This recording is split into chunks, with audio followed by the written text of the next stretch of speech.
All right, we need to talk about Ariel sidekicks and how they've been portrayed. In the red corner, we have the OG 1989 animated version. In the blue corner, the new 2023 live-action version. Which version's characters are better? Stick around to find out, and you might also learn some marine biology while we're at it.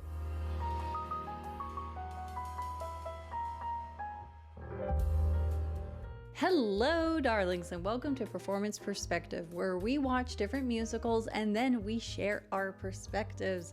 If you're new here, hi, I'm Care Darling, and if you're not, welcome back. So, aside from Ariel and Eric, the main characters that we'll be focusing on are Scuttle, Flounder, and Sebastian. How will we judge each character? By appearance and performance, of course. Starting with Scuttle in the original 1989 animated version, Scuttle is your typical everyday garden variety seagull, but in the remake, she's a northern gannet. Unlike a seagull, a northern gannet is one of the largest seabirds in northern Atlantic, capable of diving underwater for more than 100 meters to catch fish.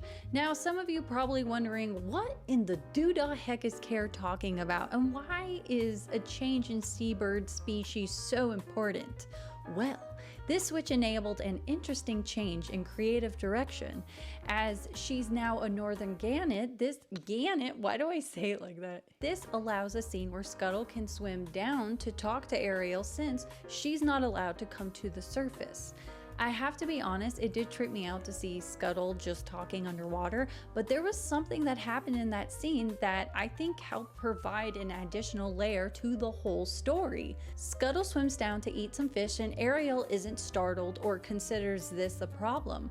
The scene conveys the understanding that there's a circle of life. In this retelling, and animals, humans, and presumably mer people consume other animals for sustenance. From Ariel's point of view, this means the sight or knowledge that humans eat fish is no longer considered unusual or revolting, further highlighting the similarities between them and mer people. Did anyone else notice that? Buddy Hackett provided the original voice for Scuttle, and his delivery of various lines was comedic gold. These include, "I can't make out a heartbeat," "Ariel, how are you?" "Whoa, such a fast swimmer," and my favorite, "We're out to discover." So when I heard that Awkwafina was cast as Scuttle based on her style of comedy, I thought that this was perfect. Similar to Buddy, she has a unique voice that somehow has a bird-like quality to it. I found Awkwafina's delivery hilarious, and I don't care what anyone says, the song Scuttlebutt was so much fun and I loved it. That said, I can understand why people are turned off by the song. I mean, it's no Celine Dion piece, okay? But to me, I can see kids really getting into it and dancing along. Also, I can see a drag queen perform this song with facial expressions for comedic purposes and a crab puppet. If that ever happens, please send me the footage. I also think the song works so well given that Lin-Manuel Miranda was mainly responsible for it, and he clearly gave it a New York street sound, fitting for a fellow New Yorker. So which Scuttle do I prefer? I'm going to give it to the live action. But if Buddy Hackett had a song like Scuttlebutt, then there would be no contest. Contestant number 2 is Flounder. The animated Flounder is cute, cartoonish in appearance. He's sweet and chubby, but despite his name, he's actually more of a yellow tropical fish with teal scales. This is what a flounder actually looks like. In the live-action version, Flounder is an angelfish, which sounds cute, but a little depressing appearance-wise when compared to the animated version. Like Sebastian, which I'll talk about shortly, the producers opted for a more lifelike look. As far as the performance, I felt that both Flounders were very similar in how they sound, and where they start in the movie, they stay the same until the end. I mean, there's no significant character development, okay? However, there is one thing that I wish the live action had more of, which is situational humor. A good example is the scene where Ariel, Sebastian, and Flounder get caught in a fishing net and end up on a boat. As Flounder is talking, Sebastian is rolling him back to the sea because, as we all know, fish cannot survive long out of the water. That will forever make me giggle, but was it enough to win my heart? This one was pretty close, but the winning Flounder is the animated version, but only because of aesthetic reasons.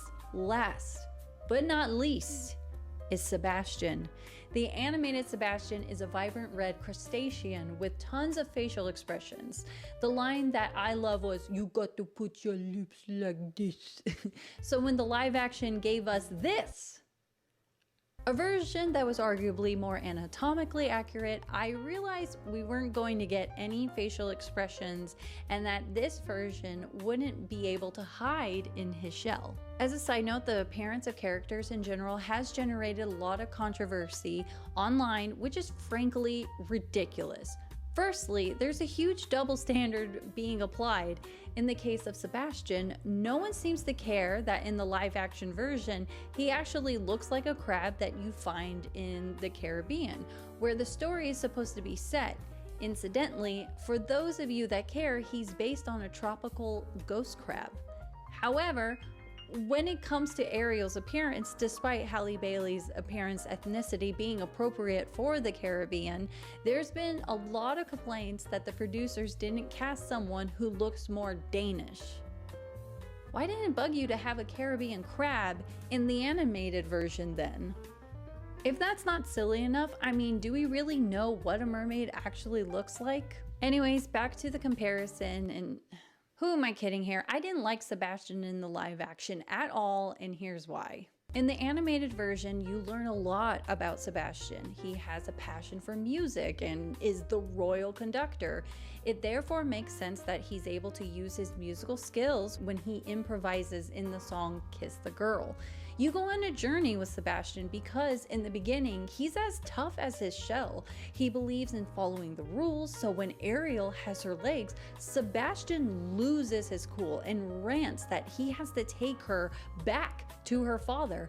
However, he comes to realize that in doing so, this will make Ariel miserable for the rest of her life. I felt a lot of this missing in the live action. From this point onwards, his duty in the story turns into his purpose, to watch over Ariel and ensure her safe return to King Triton. Okay, I know, I just want to talk about the Broadway version. I think Disney does its best to whatever they do in the Broadway version, they don't do it in the live action. But let me tell you, there is a song called If Only, and it's a quartet, and it has Ariel, Triton, Prince Eric, and Sebastian. And they're singing about the things that they would, I'm gonna cry, no I'm not, we're gonna survive. They sing about the things that they actually want, and Ariel's wanting Eric to know that it's her, to be able to speak and to tell him that, you know, she loves him. Eric's want is to, you know, forget the girl that was in the ocean and be able to move forward with this girl here. He's feeling split in the middle. And King Triton is singing, I wish that Ariel was back and I can tell her I'm sorry. And the thing is within this song is that, oh, I'm gonna cry. Oh my gosh, it gets me every time. And Titus, who is the original Sebastian on Broadway, he was in Kimmy Schmidt. Like, I got to see him live. Fabulous. Sebastian is the only one out of all of them wishing to have Ariel's, I'm gonna cry, wishing to have Ariel's dream come true. It gets me every time because everyone's singing about their own wish, and then here's Sebastian going, I'd give my life up to make it happen. I'll listen as I should have done so. Sorry, tangent over. I recommend that song. I'm gonna link it in the description, and just like even the lyrics of how much Sebastian gives himself in order to protect Ariel. In 1989, Samuel E. Wright provided the voice for Sebastian the Crab, which became a critical and commercial success. He famously performed the song Under the Sea, which won the Academy Award for Best Original Song. Following his success in The Little Mermaid, Wright continued to lend his voice to Sebastian in various spin-offs and sequels, including the television series The Little Mermaid. Did anyone else watch that? I did. And the direct-to-video films The Little Mermaid 2, Return to the Sea, and The Little Mermaid, Ariel's Beginning. The live-action Sebastian was voiced by Grammy and Tony Award winner Daveed Diggs. He's clearly a talented individual, as demonstrated by his performances in Hamilton, Kimmy Schmidt, and Blackish, but I don't think he was the right choice for Sebastian. In the animated version, a lot of the comedy with Sebastian's performance comes from his facial expressions. Because the producers went for a more realistic, accurate looking crab, facial expressions were impossible in the live action version. This meant that to convey comedy, there's a greater reliance on vocal delivery, and I thought that Daveed wasn't great when it came to his voice inflections.